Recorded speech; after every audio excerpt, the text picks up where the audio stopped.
Hi there, I'm going to show you how to change the battery in this key fob. This is out of a 93 Acura NSX. You're going to need a small flat tip screwdriver, about this size is fine.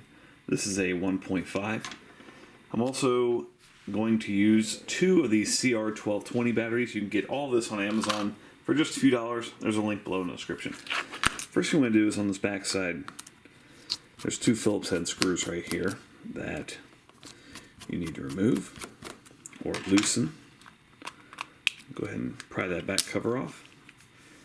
Now here you want to be extremely delicate when removing these batteries. Obviously they're very small. Go ahead and take out the old batteries. And new batteries go in positive side facing outward. It's probably best if you're wearing nylon gloves to do this. Go ahead and screw those back in, and then you can test right here. Make sure your red button's working, your red light's working, and you're all set. Thanks so much for watching. Make sure you hit that thumbs up button.